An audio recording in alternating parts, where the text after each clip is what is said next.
ఎన్టీఆర్ అంటేనే ఎన్ అంటే nationality, T అంటే తెలుగు, ఆర్ అంటే రసస్ఫూర్తి. ఈ మూడు కలిపిన మహానుభావుడు ఎన్టీఆర్. ఒక జాతీయవాదం ఎట్టి పరిస్థితుల్లోనూ భారతీయులలో విభజనకి విభేదాలకి ఆ పెద్ద మనిషి ప్రాణం పోయే వరకు అంగీకరించలేదు. దైవభక్తి ఆయనకి ఎంత ఉందో దేశభక్తి అంతకంటే ఎక్కువగా ఉంది ఆయనకి. ఎన్టీఆర్ అంటే నేషనాలిటీ, ఎన్ అంటేనే నేషనాలిటీ. రెండవది తెలుగు. ఆయన ప్రాణం ఇచ్చాడు తెలుగు కోసం. నిజంగా నటుడుగా ఉన్నప్పుడు అంతే, నాయకుడుగా ఉన్నప్పుడు అంతే. పెట్టిన ప్రతి పథకానికి ముందు తన పేరు కానీ తండ్రి పేరు కానీ కొడుకు పేరు కానీ ఏమీ పెట్టుకోవాల. తెలుగు తెలుగు తెలుగు తెలుగు. తరువాత ఎవ్వరు ఆ పథకాన్ని కొనసాగించినా ఎటువంటి ఇబ్బంది లేకుండా తెలుగు జాతి అంతా పరవశించే విధంగా ప్రతి పథకానికి తెలుగు అని పేరు పెట్టాడు ఆయన. ఎవరు దాన్ని మార్చవలసిన అవసరం లేదు, ఆలోచనే రాదు. అంత భక్తి, అంత ప్రేమ తెలుగు అంటే ఆయనకి. ఇక మూడవది రసస్ఫూర్తి. ఇది చాలామందికి తెలియదు. అందరూ నటులు కాలేరు, అందరూ కవులు కాలేరు, పండితులందరూ వక్తలు కాలేరు, పండితులందరూ అవధానులు కాలేరు. రకరకాలు, కొందరు అవుతారు, కొందరు అవ్వరు. కారణం రసస్ఫూర్తి తెలియకపోవడం. నేను ఇన్ని పుస్తకాలు చదివాను అంటే ఉపయోగం ఏం లేదు. నువ్వు దాన్ని జనంలోకి పంపడానికి ఏ టెక్నిక్, ఏ సాంకేతికత, ఏ నైపుణ్యం అవలంబించావు అన్నది ఎన్టీఆర్ సినిమాలు చూస్తే చాలు మనకు అర్థమైపోతుంది ఖచ్చితంగా. అద్వితీయమైన సంభాషణలు. మామూలుగా ఇప్పటి నటులెవరూ పలకలేరు. బహుశా అసలు వెనకాల ఉంటే తప్ప. నవఖండ భూమండలాధిప మకుట తట ఘటిత మణిగండ నీరాజిత నిజపాద పంకేరుగుండనే అన్నాలంటే ఇప్పటి వాళ్ళకి వారం రోజులు కావాలి, తర్వాత ఉపవాసం కూడా వస్తుంది. రాసిన వాడు చావాలి, డైరెక్టరు చావాలి, వీడికి రాదు ఇది. ఈ లోపు ఏమన్నా పిలిపించాలి. ఇటువంటి సంభాషణలు పేజీల కొద్దీ ఉండే వాటిని ఆ మహానుభావుడు ఒక్కసారి చూసి, నేను చెబుతా, మీరు అక్కడ కూర్చోండి, కాస్త టీ తాగండి అని చెప్పి ఆయన టీ తాగేలోగా ఈయన కంఠస్థం చేసి మొత్తం చెప్పేసేవాడండి. అది ఎన్టీఆర్ అంటే, అది ఎన్టీఆర్ అంటే. ఆ రసస్ఫూర్తి. నీకు విద్య తెలియగానే ఉపయోగం లేదు. ఇవాళ యువతరం ప్రత్యేకంగా నేర్చుకోవాలి. నేను బీటెక్ చదివా, ఎంటెక్ చదివా, ఏదో చేశాను కాదు. నీ విద్యని జనంలోకి పంపించే విధానం నీకు తెలియాలి అంటే ఎన్టీఆర్ నటించిన ఒక్క సినిమా చూసినా నీకు ఉద్యోగం వస్తుంది ఖచ్చితంగా. నీకు ఉద్యోగం వస్తుంది. ఒక ఇంటర్వ్యూలో ఎలా మాట్లాడాలి, ఒక ప్రజాసభలో ఎలా మాట్లాడాలి, మైకు ముందుంటే ఎలా మాట్లాడాలి, మైక్ ఏమీ లేకపోతే ఇంట్లో తలుపేసి అర్ధాంగితో మాట్లాడితే ఎలా మాట్లాడాలి, దేనికి దానికి తేడాలు ఉంటాయి. అవన్నీ ఎన్టీఆర్ సినిమా చూస్తే తెలుస్తాయి ఎంత ఆశ్చర్యకరంగా ఉంటుందో. అది రసస్ఫూర్తి.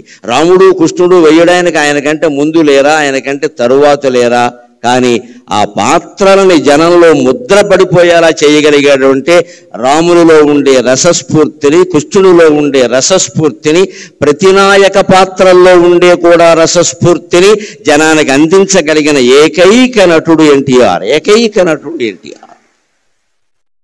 ఆయన దేశభక్తి గుండెల్లో ఆయన నిండా ఉండబట్టే ఆయనకి దొరికిన మొట్టమొదటి చిత్ర అవకాశం పేరు మన దేశం. ఎంత ఆశ్చర్యం.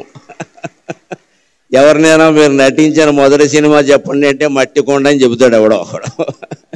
అంతకంటే ఏముంటుంది.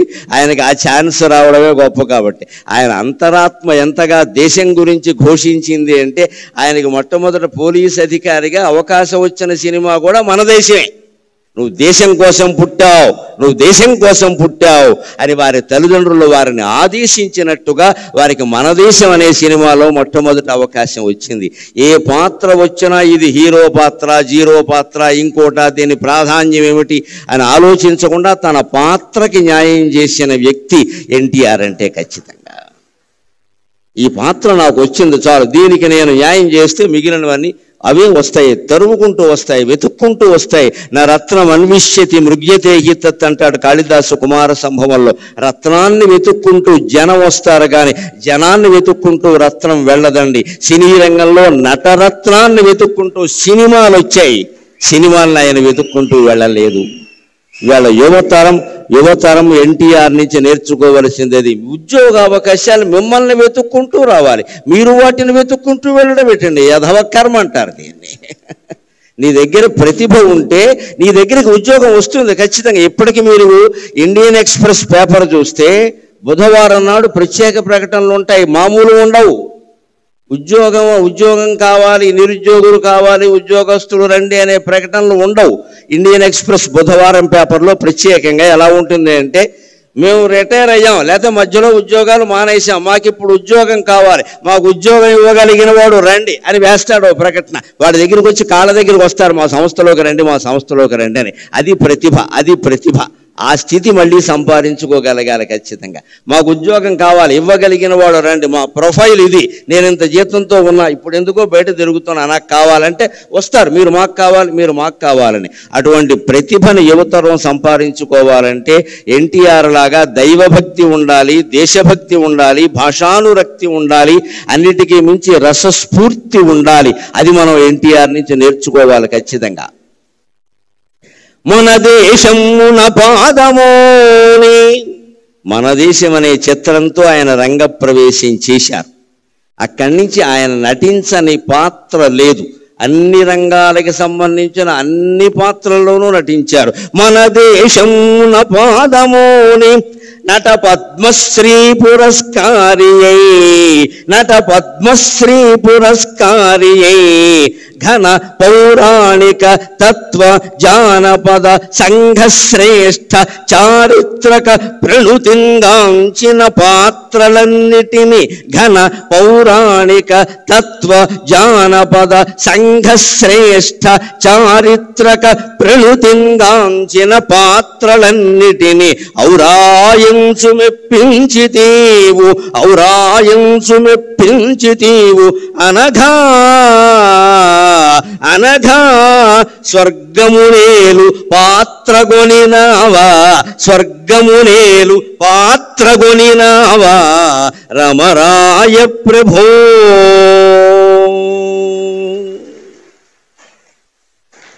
మన దేశం అనేటువంటి పాత్రతో ఆయన సినిమా రంగంలో కాలు పెట్టారు. దేశభక్తికి నిదర్శనం అదృష్టం తరుముకుంటూ ఆయన్ని వచ్చింది.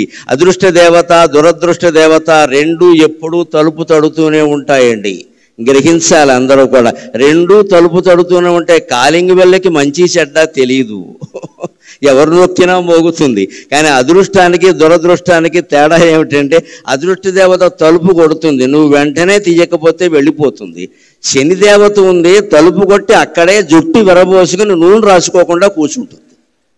నువ్వు తీసే వరకు కూర్చుంటుంది. అర్ధరాత్రి తీస్తే అర్ధరాత్రి వస్తుంది ఖచ్చితంగా, ఎందుకంటే నిన్ను పట్టుకోవాలని దానికి ఆసక్తి. గ్రహించుకోవాలి. అదృష్టం తలుపు తట్టినప్పుడే మనం తలుపు తెరవాలి ఖచ్చితంగా. అవకాశాలు ఎలా ఉంటాయంటే, యువతరం కోసం ఓ మాట చెబుతా. అవకాశాలు ఏసీ తలుపులు లాంటివి, మన వెనకాలే మూసుకుపోతూ ఉంటాయి. జాగ్రత్త పడాలి, జాగ్రత్త పడాలి. ఏసీ తలుపులు చూడండి, ఏసీ గదిలో మనం ఇలా రాగానే మూసుకుపోతుంది మన వెనకాలే. కొన్ని అవకాశాలు మన వెనకాలే మూసుకుపోతాయి. అది వచ్చినప్పుడు మనం అందుకోవాలి, కానీ మనం అందుకునే వరకు అది ఆగుతుందంటే ఆగదండి. అవకాశం అదృష్టం లాంటిది. ఆయన నిరంతర కృషి, నిరంతర గ్రంథ పఠనం ముఖ్యంగా చాలామందికి తెలుసో తెలియదు, ఆయన విశ్వనాథ సత్యనారాయణ గారి శిష్యుడు. విశ్వనాథ సత్యనారాయణ గారి శిష్యుడు. మా గురువు గారిని ఎంతో గౌరవంగా చెప్పుకునేవారు. ఎస్ఆర్ఆర్ అని సివిఆర్ కాలేజీలో చదువుకున్నారు ఆయన. ఆ గురువు నుంచి ఆత్మాభిమానాన్ని, పాండిత్యాన్ని రెండూ గ్రహించాడు కాబట్టి ఆయన రారాజులా వెలిగాడు ఆయన. మన దేశమున పాదమోని నట పద్మశ్రీ పురస్కారియై, నటలో ఆయన పద్మశ్రీ పురస్కారాన్ని పొందారు. బహుశా రాజకీయాల్లో ప్రవేశించకుండా ఉంటే భారతరత్న 20 ఏళ్ల క్రితం వచ్చుండేది ఆయనకి, అనుమానం ఏమీ లేదు అందులో. మన దేశ రాజకీయాల్లో ఉండే కలుషిత వాతావరణం కారణంగా ఒక్కసారి రాజకీయాల్లోకి వెళ్ళాడు అంటే ఆయనలో ఇంకా ఎంత ప్రతిభ ఉన్నా ఎవరూ గుర్తించరు. అది లెక్కది. అనేక రకాల పక్షపాతాలన్నీ వచ్చేస్తాయి. అందుకని అందువల్ల రాలేదు తప్పితే ఇప్పుడు ఎవ్వరూ అడగవలసిన అవసరం లేకుండా యావత్ భారతానికి ఆయన రత్నమే, అనుమానమేం లేదు, అందులో అనుమానమేం లేదు. కొన్ని మహాభారతం తెలుసుకున్నా మహాభారతంలో ఆయన ధరించిన పాత్ర లేదు. ఆ రకంగా కూడా భారతరత్నమే ఆయన. ఆ రాజకీయాల్లో చేరడం కారణంగా పద్మశ్రీ